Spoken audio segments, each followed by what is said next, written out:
4 ते 5 ते 7 मिनिटांमध्ये आपलं मनोगत या ठिकाणी व्यक्त करावं। सर्वांना विनंती असेल, सन्माननीय खासदार संदीप पाटील भुमरे साहेब, सन्माननीय आमदार विलासबापू भुमरे साहेब यांच्या वतीनं पाचोडचे युवा सरपंच शिवराज भैया भुमरे हे या ठिकाणी आपलं मनोगत व्यक्त करतील।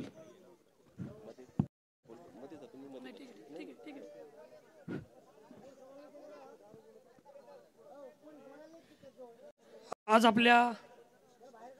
पैठण नगरीमध्ये मस्साजोगचे आदर्श सरपंच स्वर्गीय संतोष अण्णा देशमुख व परभणीचे सामाजिक कार्यकर्ते स्वर्गीय सोमनाथ सूर्यवंशी यांच्या हत्येच्या निषेधार्थ हा जो भव्य आक्रोश मोर्चा या ठिकाणी निघालेला आहे, या मोर्चाचं या ठिकाणी प्रमुख ज्या ठिकाणी ज्यांची उपस्थिती आपले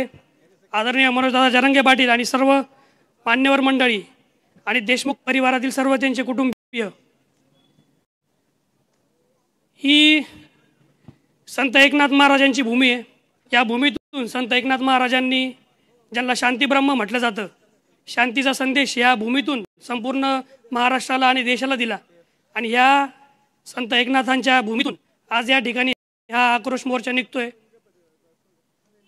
ज्या 2 घटना झालेल्या आहे, जो पुरोगामी महाराष्ट्र आपण आपल्या महाराष्ट्राला म्हणतो की पुरोगामी महाराष्ट्र पुरोगामी महाराष्ट्र, या पुरोगामी महाराष्ट्राला एक धक्का देणाऱ्या ह्या 2 घटना आहेत। अतिशय क्रूरपणे निगृणपणे स्वर्गीय संतोष अण्णा देशमुख यांची हत्या झाली, जे एक व्यक्ती म्हणून तर ते आपल्या सर्वांना कळालेलेच कसे होते, परंतु एक लोकप्रतिनिधी म्हणून गेल्या 15 वर्षांपासून ते त्या गावाचं नेतृत्व करत होते। त्या गावातील लोकांना अडीअडचणीच्या काळात मदत करत होते आणि त्यामुळं सरपंच होणं किती कठीण असतं आपल्या सर्वांना कल्पना आहे आणि त्या गावाचं त्यांनी 15 वर्ष नेतृत्व केलं। अशा हुरहुन्नरी लोकप्रतिनिधीचं ज्या क्रूरपणे हत्या त्या ठिकाणी झाली, त्याचबरोबर परभणीतील सोमनाथ सूर्यवंशी यांची देखील पोलीस कोठडीमध्ये जो अनैसर्गिकपणे त्यांचा मृत्यू झाला, या दोन्ही घटना खरंच खूप त्रासदायक आणि क्लेशदायक होत्या। कारण आपल्याला सर्वांना कल्पना आहे, रस्त्यावरून आपण जेव्हा गाडीत असतो, आपल्याला आपल्या गाडीचा चुकून एखाद्या जनावराला जरी धक्का लागला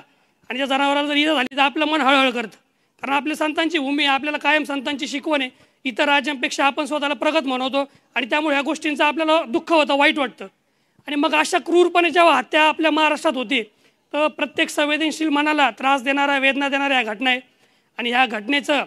ह्या घटनेमुळं हे फक्त बीड जिल्ह्यापुरतं किंवा परभणी जिल्ह्यापुरतं मर्यादित घटना नाही आहे, तर संपूर्ण राज्याला ह्या घटनेमुळे एक दहशत, एक असं भीतीचं वातावरण संपूर्ण महाराष्ट्रात झालेलं आहे। आणि त्यामुळं आता सरकारची ही जबाबदारी आहे, प्रशासनाची जबाबदारी आहे की ह्या हत्येतले जे आरोपी आहेत त्यांना कठोरातली कठोर कारवाई त्यांच्यावर झाली पाहिजे, त्यांना कठोरातलं कठोर शासन झालं पाहिजे आणि कायद्याचा धाक ह्या महाराष्ट्रात या ठिकाणी ह्या आरोपींना बसला पाहिजे, एवढीच विनंती आज करायची। आणि शेवटी अनेक मान्यवर बोलणारे, जास्त बोलणार नाही, परंतु एक इंग्लिशमध्ये म्हणे की justice delayed is justice denied, म्हणजे जर न्याय हा द्यायला उशीर होत असेल तर तो न्याय नाकारल्यासारखा आहे। त्यामुळं एवढीच सरकारकडे माफक अपेक्षा आहे की न्याय तर आपण करावाच, परंतु लवकरात लवकर तो न्याय व्हावा, एवढीच माफक अपेक्षा पैठण तालुक्याच्या जनतेच्या वतीनं या ठिकाणी व्यक्त करतो आणि स्वर्गीय संतोष अण्णा देशमुख यांना भावपूर्ण आदरांजली अर्पण करतो। त्याचबरोबर स्वर्गीय सोमनाथ सूर्यवंशी यांना देखील भावपूर्ण आदरांजली आपल्या